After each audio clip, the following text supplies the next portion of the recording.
جو ملک قوم افواج پاکستان شہیدوں اور غازیوں کے ساتھ نہیں وہ دہشت گردوں کا ساتھی اور اتحادی ہے۔ وزیر اعظم شہباز شریف کا پارلیمنٹ کی قومی سلامتی کمیٹی میں خطاب۔ قومی نوعیت کے اہم اجلاس میں حزب اختلاف کی عدم شرکت کو افسوسناک اور غیر سنجیدہ عمل قرار دیتے ہوئے کہا 2018 میں بننے والی نااہل حکومت نے دہشت گردی کے خلاف جنگ کے ثمرات کو ضائع کیا۔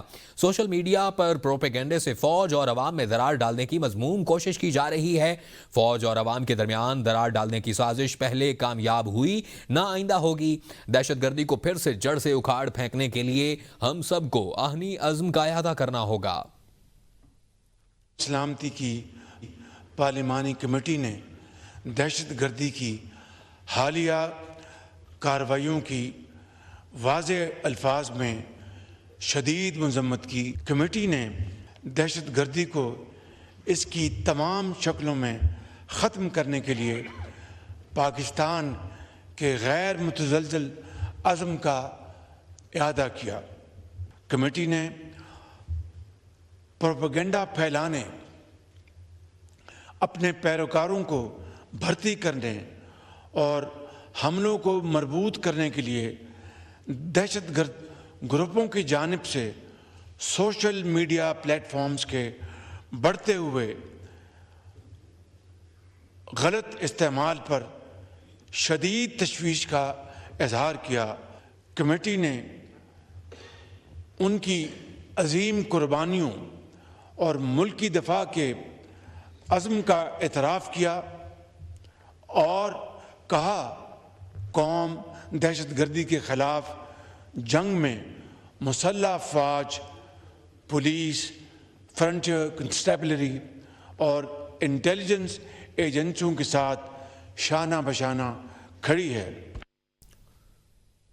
ملکی سلامتی سے بڑا کوئی ایجنڈا نہیں، کوئی تحریک نہیں، کوئی شخصیت نہیں۔ Chief of army staff general Syed Asim Munir کا پارلیمان کی قومی سلامتی کمیٹی سے خطاب۔ کہا پائیدار استحکام کے لیے طاقت کے تمام عناصر کو ہم آہنگی کے ساتھ کام کرنا ہوگا۔ یہ ہماری آنے والی نسلوں کی بقا کی جنگ ہے۔ ہم کو بہتر گورننس اور مملکت پاکستان کو ہارڈ اسٹیٹ بنانے کی ضرورت ہے۔ آرمی چیف نے کہا کہ ہم گورننس کی گیپ کو کب تک افواج پاکستان اور شہداء کے خون سے بھرتے رہیں گے، اور ہم کب تک ایک سافٹ اسٹیٹ کی طرز پر بے پناہ جانوں کی قربانیاں دیتے رہیں گے۔ علماء خوارج کی طرف سے اسلام کی مسخ شدہ تشریح کا پردہ چاک کریں۔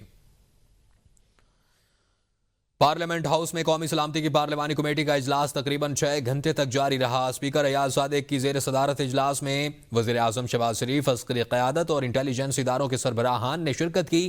ان کیمرہ اجلاس میں آرمی چیف نے 50 منٹ بریفنگ دی۔ ڈی جی ملٹری آپریشنز نے ملک میں جاری انٹیلیجنس بیسڈ آپریشنز کی تفصیلات سے آگاہ کیا۔ ذرائع کا کہنا ہے کہ عسکری حکام نے فتنہ الخوارج کی قیادت کی افغانستان میں موجودگی اور افغانستان سے ہونے والی دہشت گردی کی کارروائیوں پر اجلاس کو تفصیلات سے آگاہ کیا۔ اجلاس میں سوال و جوابات کا سیشن بھی ہوا، جبکہ وزیر اعلیٰ کے پی علی امین گنڈاپور، مولانا فضل الرحمان، وزیر دفاع خواجہ آصف نے خطاب بھی کیا۔ اجلاس میں بلاول بھٹو، اراکین کابینہ، وزرائے اعلیٰ، گورنرز نے بھی موجود تھے۔ اپوزیشن ارکان اور وزیر داخلہ محسن نقوی اجلاس سے غیر حاضر رہے۔ دہشت گردی کے خلاف جو اقدامات کیے جائیں گے ان میں آپریشن میں بھی شامل ہے۔ ہمیں آپریشن کی ضرورت پڑی تو دہشت گردوں کے خلاف آپریشن کریں گے۔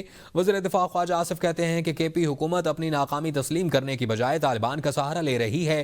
دہشت گرد ہمارے بچوں کو شہید کر رہے ہیں۔ یہ کہتے ہیں مذاکرات ہونے چاہیے۔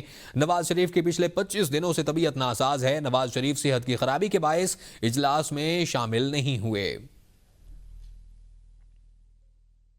اعلامیے میں جو دہشت گردی اور آپ جس طرح سے کہہ رہے ہیں کہ اس کے خاتمے کے لیے تمام آپشنز استعمال کیے جائیں گے، ان تمام آپشنز میں آپریشن بھی شامل ہے؟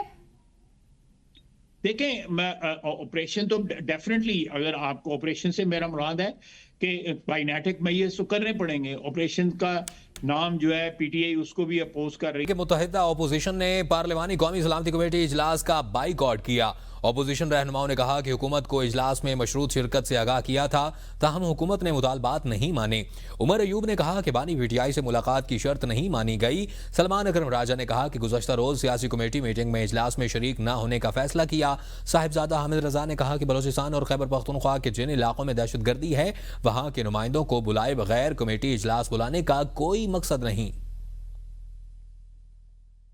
نیشنل سیکیورٹی کمیٹی جو پارلیمان کی ایک کمیٹی ہے اس کا بلانا اور اس پہ پاکستان تحریک انصاف کے ہمارے لیڈر کے ساتھ مشاورت نہ کرنے دینا میرا خیال ہے بہت بڑی زیادتی ہے. یہ نیشنل سیکیورٹی کمیٹی کا اجلاس اچانک کل انہوں نے ڈیسائیڈ کیا کہ ہم لوگ بلا رہے ہیں.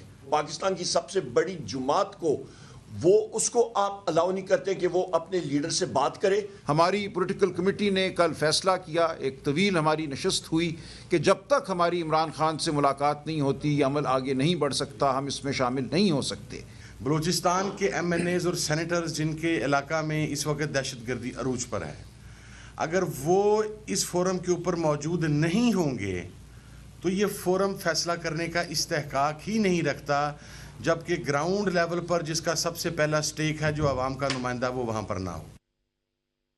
پی ٹی آئی کی جانب سے بانی پی ٹی آئی کے بغیر سیکیورٹی کمیٹی کے اجلاس میں شرکت نہ کرنے کے اعلان پر چیئرمین پیپلز پارٹی بلاول بھٹو زرداری کا رد عمل سامنے آ گیا. بانی پی ٹی آئی نے بطور وزیر اعظم کبھی بھی کسی پارلیمانی سیکیورٹی اجلاس میں شرکت نہیں کی، نہ دہشت گردی پر، نہ کشمیر پر، نہ ہی بھارتی جارحیت پر.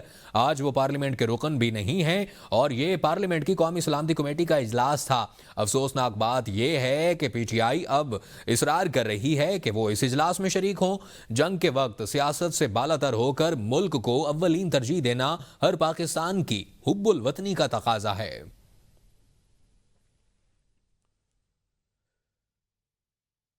ملک ہے تو سب کچھ ہے، ریاست کی پالیسیوں میں تسلسل ضروری ہے. سربراہ جے یو آئی مولانا فضل الرحمان کا کمیٹی اجلاس سے خطاب. کہا ریاست کو کسی کی جنگ کا حصہ نہیں بننا چاہیے. افغانستان کے خلاف جنگ میں حصہ بننے کا نقصان پاکستان کو بھگتنا پڑا. 9/11 کے بعد امریکی جنگ میں اتحادی بننے کا فیصلہ غلط تھا. فضل الرحمان نے کہا کہ متعدد بار کہہ چکا کہ یا تو میرا استاد شہید ہے اور یا اس کو مارنے والا مجاہد. دونوں باتیں ایک ساتھ درست نہیں ہو سکتی. بولے پی ٹی آئی کو اجلاس میں نہ دیکھ کر مایوسی ہوئی، مجھ سے مشورہ کرتی تو انہیں شرکت کا مشورہ دیتا.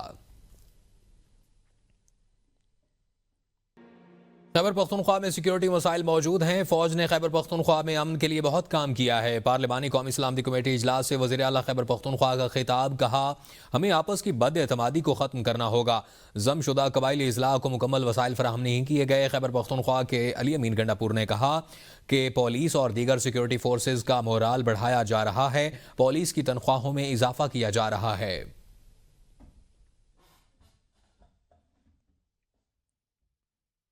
Chairman P T I barrister Gohar کی اڈیالہ جیل کے باہر صحافیوں سے بات چیت. کہا بطور چیئرمین بھی میرے پاس اختیار نہیں کہ اکیلے فیصلہ کر لوں. قومی سلامتی کمیٹی اجلاس میں شرکت نہ کرنے کا فیصلہ پارٹی کا ہے. پارٹی نے کچھ شرائط رکھی تھیں کہ پہلے بانی سے ملاقات کروائی جائے. میں نے بڑا واضح طور پر کہا تھا کہ دہشت گردوں میں کوئی دو رائے نہیں ہونی چاہیے. پاکستان رہے گا تو سب لوگ اپنا رول پلے کریں گے. بیرسٹر گوہر نے مزید کیا کہا، آئیے دیکھتے ہیں. میں سیدھا اڈیالہ جیل سے ہی آ رہا ہوں اس عملے کے لیے. خان صاحب سے میری ملاقات ہوئی ہے. خان صاحب نے میڈیا سے بات کی ہے. خان صاحب سے کوشچن ہوئے ہیں تو خان صاحب نے کہا کہ یس میری ملاقات ان سے ہوئی ہے. دیکھو میری جہاں بھی ملاقات ہوئی ہے، جس سلسلے میں بھی ملاقات ہوتی ہے، میں تب کہتا ہوں جب خان صاحب کی طرف میرے پاس انسٹرکشنز ہوتے ہیں. تو خان صاحب ہی نے ان کو کہا ہے، جرنلسٹوں سے بات کر کے خان صاحب نے کہا کہ یس ملاقات ہوئی ہے. خان صاحب نے کہا کہ یہ بہت خوش آئند ہے، بات چیت ملک کے استحکام کے لیے ضروری ہے. خان صاحب نے ان کو یہ بھی کہا کہ ہمارے دروازے ہمیشہ بات چیت کے لیے کھلے تھے، دوسرے لوگوں کے دروازے بند تھے. اگر بات چیت آگے بڑھی تو اس سے ملک میں استحکام آئے گا. پی ٹی آئی نے قومی نوعیت کے اہم اجلاس میں شرکت نہ کر کے بڑی غلطی کی. سینیٹر فیصل واڈا کہتے ہیں کہ اختلافات ختم نہیں ہو رہے. ایک طرف پی ٹی آئی نہیں آ رہی تو دوسری طرف گنڈا پور نے شرکت کی. اجلاس میں شرکت کا معاملہ کوئی فرمائشی پروگرام نہیں کہ 14 لوگ آئیں گے. پی ٹی آئی بھی اجلاس میں شرکت کرتی تو عالمی سطح پر مثبت پیغام جاتا. سینیٹر بیرسٹر علی ظفر کا کہنا ہے کہ بانی پی ٹی آئی کو اجلاس کے لیے بلایا جاتا تو وہ اجلاس میں شریک ہوتے، کیونکہ یہ پاکستان کا معاملہ ہے. وہ اس کو ترجیح دیں گے کہ سیاست پر.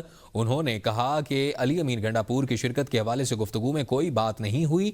شاید بانی پی ٹی آئی کو علم نہیں کہ علی امین گنڈا پور اجلاس میں شریک تھے.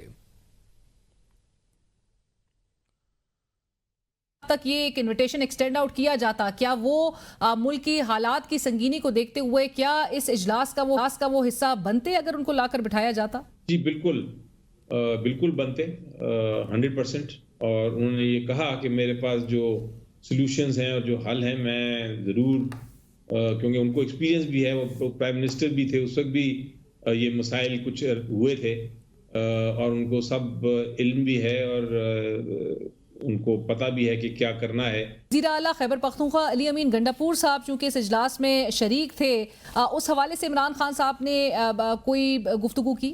جی، جہاں تک ان کا شمولیت کا تعلق ہے وہ یہ بات ایکچولی جو گفتگو ہوئی اس کے اوپر آئی نہیں، تو ان کو شاید علم نہیں ہے کہ وہ شریک ہوئے۔